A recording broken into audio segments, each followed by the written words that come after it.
Os impactos decorrentes das mudanças climáticas influem diretamente na quantidade e qualidade dos recursos hídricos. As águas límpidas do rio Formiga, vistas no perímetro rural, nada se parecem com a situação presenciada dentro da cidade.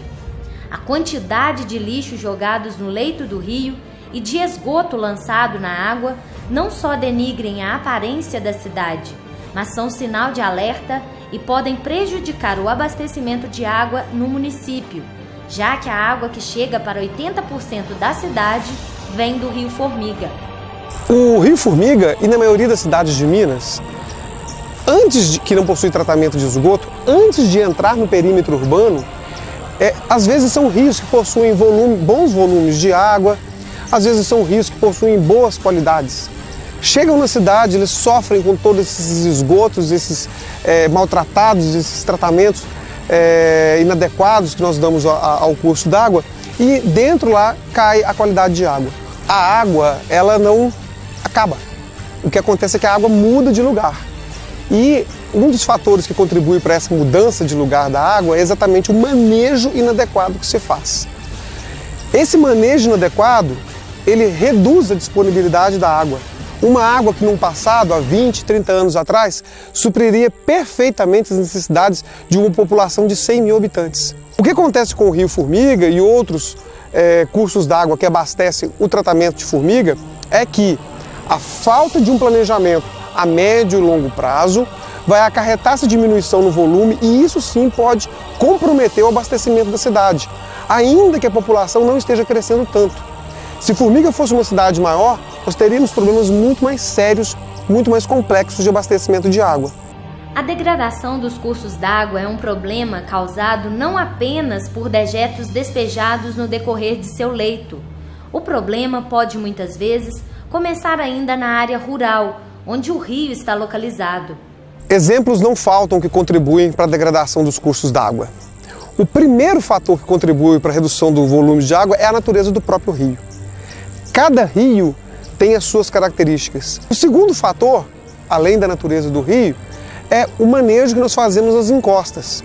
A agricultura predatória, em que pesticidas são lançados nos rios, a pecuária exploratória, em que não respeitam as margens e deixam os animais expostos à água, contribuindo para que esses animais, além de poluir o rio, provoquem desmoronamento, desbarrancamento.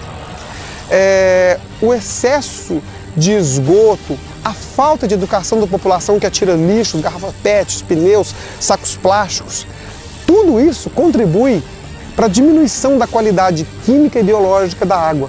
O volume, por sua vez, é reduzido por esses projetos, como, por exemplo, a instalação de dragas sem o devido licenciamento, a instalação de projetos nas margens do rio, simplesmente com autorizações, em que o Ministério Público fica de mãos atadas porque a própria legislação é permissiva nesse sentido.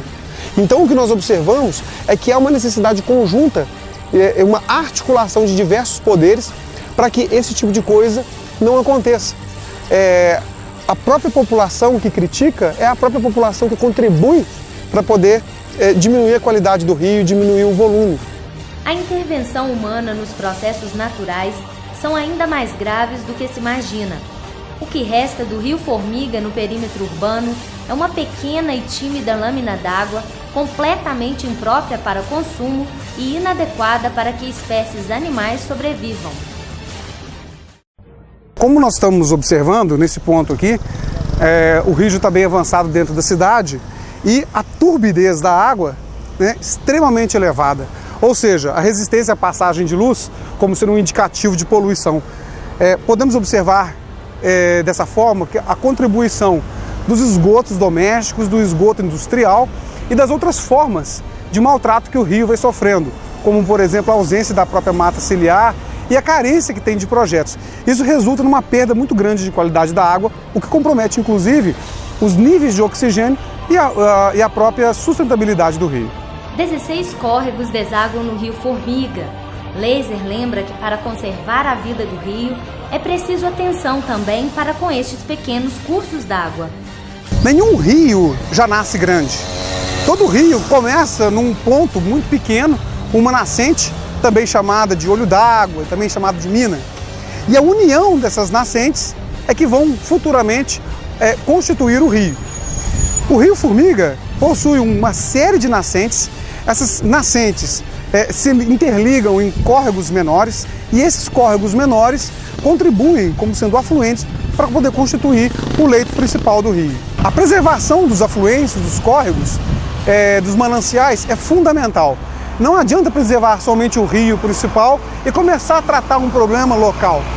Nós temos que tratar os sintomas e dentro desse processo de tratar os sintomas, aumentar a amplitude de tratamento. Para diminuir os impactos da degradação ambiental ao longo do rio, as ações vão além da proteção das matas ciliares e nascentes. É preciso fiscalização diária, desde a nascente principal até a foz do rio. A racionalização do uso da água torna-se, neste processo, um fundamental aliado para se evitar problemas com o abastecimento e garantir o uso sustentável do recurso hídrico. As formas de contribuir seriam, então, primeiro, uma fiscalização mais rigorosa e separar o rio em segmentos. Ou seja, a montante, antes de entrar na cidade, dentro da cidade e a jusante, depois que ele sai. O monitoramento tem que ser contínuo. Antes da cidade, o que está contribuindo? Então, é um processo de ausência de mata ciliar, é um processo onde as minas que existiam ali secaram. O que as levou a secar? Identificar esses elementos. Uma vez identificado, iniciar um projeto de recuperação dessas nascentes antes de entrar na cidade. Dentro da cidade, quais são as ações que nós podemos fazer? Primeiro, passa pela própria conscientização da população.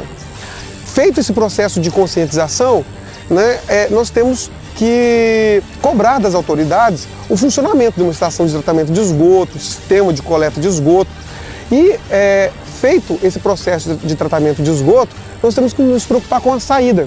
Ou seja, com qual parâmetro de qualidade essa água vai deixar a estação.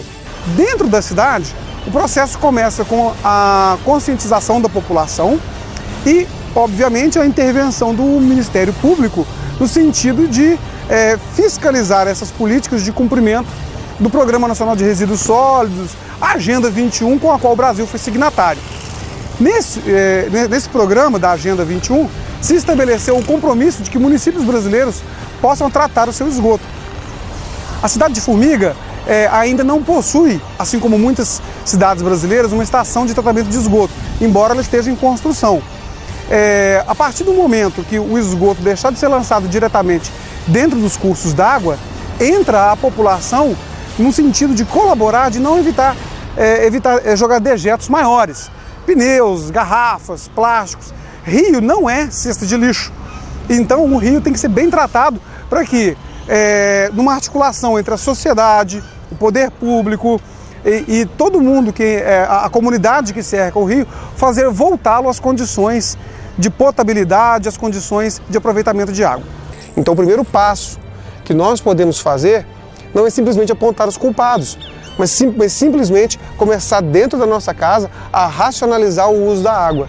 Fazendo isso, a população se educando já é o primeiro fator importante. O segundo, sim, cabe às empresas, ao Ministério Público, à própria sociedade, propor, cobrar e executar projetos que visem a perpetuação e a manutenção desses cursos de água.